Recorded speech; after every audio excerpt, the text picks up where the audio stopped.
législatives yi nar a ñëw comment ça va se passer mais pour en revenir ci Assemblée nationale ce qui se passe actuellement c'est tout à fait normal Bachir. Bon, ça pourrait être normal dans un pays normal mais nous sommes dans un pays qui marche sur la tête parce que xam nga des fois il est bon de remettre la temporalité des faits. Premièrement, tout ce débat n'aurait jamais eu lieu si Ousmane Sonko n'avait pas répondu à l'interpellation d'un député de son camp.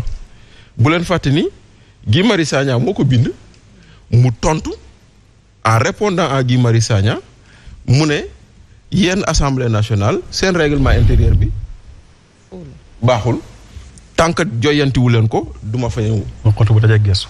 ah waxatu bu dajee gëstu. non mais c'est un appel du pied tout le monde sait que lu ñuy wax rek lu voilà quoi des fois dans les partis politiques bu paa yi bëggee saaga yeneen paa booy yi la ñuy yónni xam nañu loolu donc on sait que c'était une mise en scène pour que loolu mu mun a am pour lui permettre d'avoir ça donc le débat est posé muy benn dem nañ ba ci biir mu ne je vais faire ma déclaration devant un jury populaire. Parce que jury populaire moo ëpp mucc légitimité ak qualité assemblée bii nii je rappelle que dans l'Assemblée nationale boobu noonu la ñu am député boo xam ne moo wane caleçon am ci biti kon peut-être il a raison ci biir Assemblée nationale boobu noonu la ñu gis député yoo xam ne ñoo taxaw jàpp benn jigéen dóor ko ba ñu yem bu koy taal te seen liste lañ bokk donc peut-être il a raison sur ce point mais le débat n'est pas là-bas. Les députés se sont concertés pour joyanti règlement intérieur bi mais il faut constater le mépris que le président de la République a affiché à l'endroit du Parlement parce que mépris weesuwul ñu bind la pour ñu ne la convoquer session extraordinaire nga bañ ko def.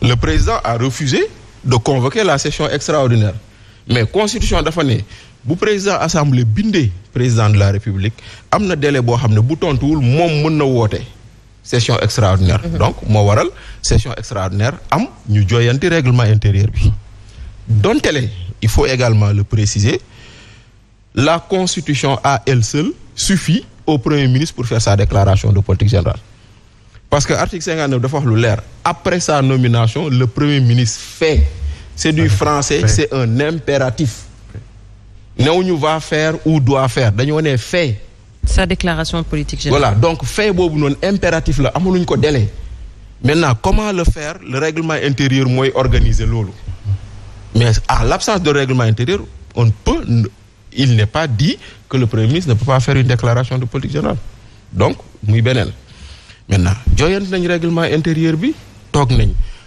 bind war nañ ko promulguer kenn xamul il a fallu que ñu indi projet de loi dissolution 16 ak conseil économique xawma HCCT que député yi interpellé le ministre de la justice mu ne woy la loi est promulguée depuis le 31 donc le 31 ba le 2 xawma le 3 kenn xamu ko donc bu loolu amul woon kenn du xam li sur la base de ça les députés disent nous on dépose une motion de censure c'est leur droit aussi constitution moo leen ko may mais constitution tamit moom mooy président de la République mu am prééminence sur ce qui se passe mu woote session extraordinaire énumérer ay points am mais président pour man lenn la deful mooy dafa fàttul benn buntu parce que ba mu koy joxewul date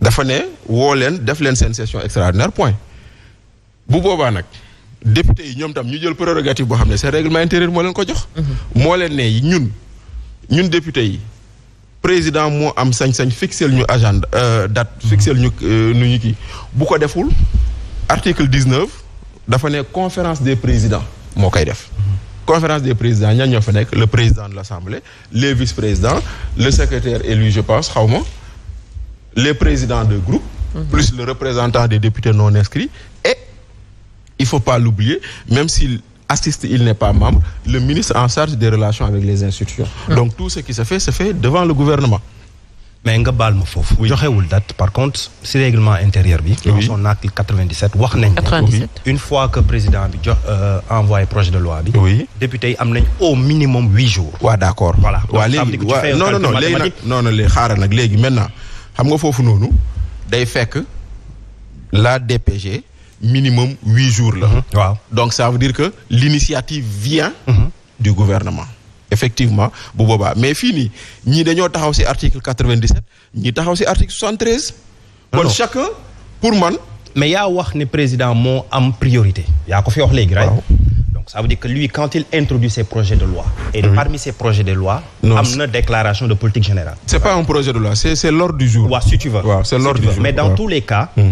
am na au moins on donne à l'Assemblée 8 jours. pour ñu mën a tànn date bu ñuy def déclaration de politique générale. waaw mais parce que loolu France. waaw léegi nag pourquoi aujourd'hui le président écrit encore à l'Assemblée pour leur dire la date du 13. mais parce que tout simplement le président avait.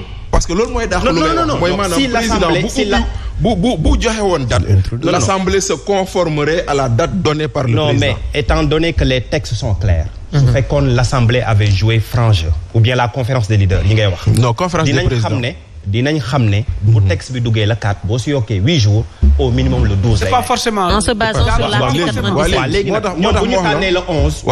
je veux dire non xam nga moi j'aime bien ni ngay argumenter parce que je pense que yenn nii c'est trivial c'est-à-dire ça saute à l'œil.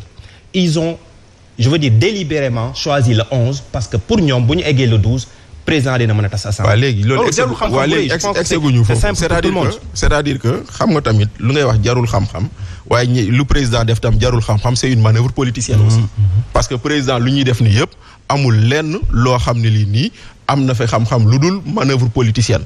parce que yaa toog télé ñëpp di la seetaan ñu ne le président yaa ñu diggoon ni conseil économique ak HCCT dañ koy tas foo ci toll.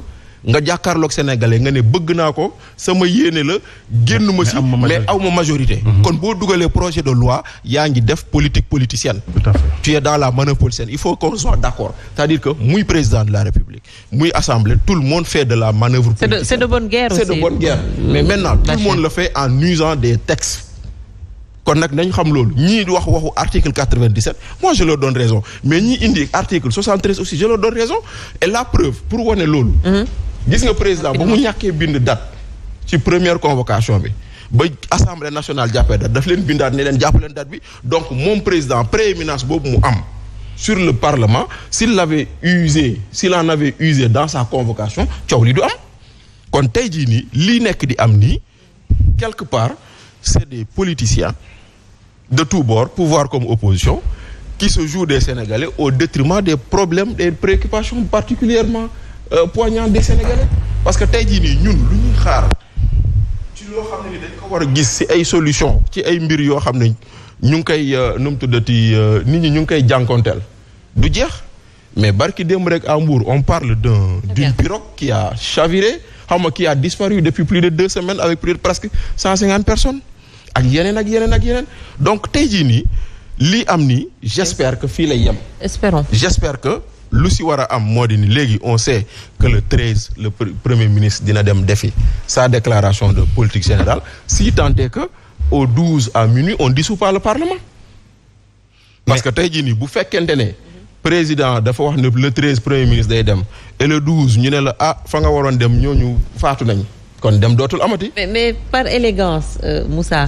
est-ce que mën nañu xaar justement loolu parce que am na ñuy susciter justement cette idée xalaat ne que avant cette date du 13 mën nañ dissoudre l'Assemblée nationale le 12 est-ce que loolu mën nañ ko jàpp. est-ce que xel mën na ko xalaat article 97 bu muy tudd. oui dafay wax clairement l'Assemblée nationale doit être informée 8 jours au moins avant la date retenue. fii y avait pas de date retenue. kon président moom moo indi lii ndaxte bu jëloon date. il y avait un délai au moins de 8 jours à respecter. non quand soo ko liiree noonu pour mais loolu lañ bind mais l'article 97 du règlement intérieur de l'Assemblée nationale précise que le ministre doit faire sa déclaration de politique générale devant l'Assemblée nationale dans un délai maximum de 3 mois après l'entrée en fonction du gouvernement. Cette déclaration doit être précédée d'un préavis de 8 jours minimum pendant lesquels l'Assemblée nationale est informée de la date retenue pour cette déclaration. Mais tu fais un calcul, on introduit un texte. Oui, pour être dans les textes. Le président n'est pas le premier ministre. Le président ne va pas au Parlement. C'est le premier ministre qui informe. Mais ci 3 mois yooyu aussi. Mais ci 3 mois yooyu, il y avait le règlement intérieur de l'Assemblée nationale qui faisait défaut. C'est un prétexte. Même si c'est un prétexte, droit là quand même que ñu réintégrer justement qu'on change. La caution xam nga ñoom dañuy laaj loi nee nañu respecter loi mais ñoom duñu respecter loi mooy ñoom dañuy dawal sans permis di wax nit ñi dañuy dawal avec permis. Oui, mais l'article 97 tamit est très clair. Elle n'est valable que quand c'est le Premier ministre qui saisit le Parlement. Puis on n'est pas dans ce cas. Vraiment. Puis on est dans une session extraordinaire convoquée par le président de la République. Il n'y a pas de date. On ne peut pas évoquer l'article 97. Je veux dire. Mais maintenant, si on n'évoque pas l'article 97, le Parlement a la plénitude de fixer une date. Bachir, il y a l'esprit quand même qu'on peut convoquer. On convoquer l'esprit par rapport à le président. Merci beaucoup, Moussa. Quand le texte est clair, il n'y a pas besoin de convoquer l'esprit. Ici, le président n'a pas fixé de date. Le Parlement a pris sur lui de prendre l'article 73 pour fixer une date. Bon, nous avons une date, président, nous avons une date, le Parlement, c'est